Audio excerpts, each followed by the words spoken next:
Did you know that among all professionals in Texas, only lawyers govern themselves? It's true.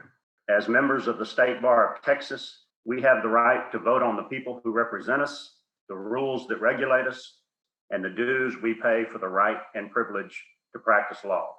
Doctors and dentists don't have that right, neither do architects, just lawyers.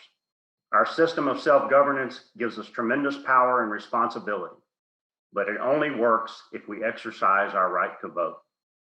Starting in February, members of the State Bar of Texas will be asked to vote on 8 proposed amendments to the rules that govern the practice of law and the disciplinary system for lawyers in Texas. Chances are you have already heard or read about these proposals. Each was drafted and recommended by the Committee on Disciplinary Rules and Referenda and approved by the State Bar Board of Directors. Each proposal appeared in the Texas Bar Journal and Texas Register and was subject to at least one public hearing. During this process, the Rules Committee received hundreds of public comments and made many amendments in response. The process was transparent and encouraged participation by all members of the bar.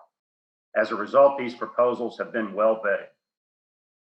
You can learn more about the proposals at texasbar.com/rulesvote and in the January and February issues of the Texas Bar Journal.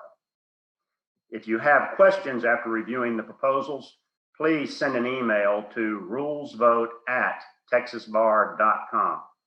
You can also take part in one of our upcoming public forums, which are listed at texasbar.com/rulesvote. Remember, being a member of the State Bar of Texas means you have the power to decide the rules that regulate how you practice. Don't let others decide this for you. Please exercise your right to vote.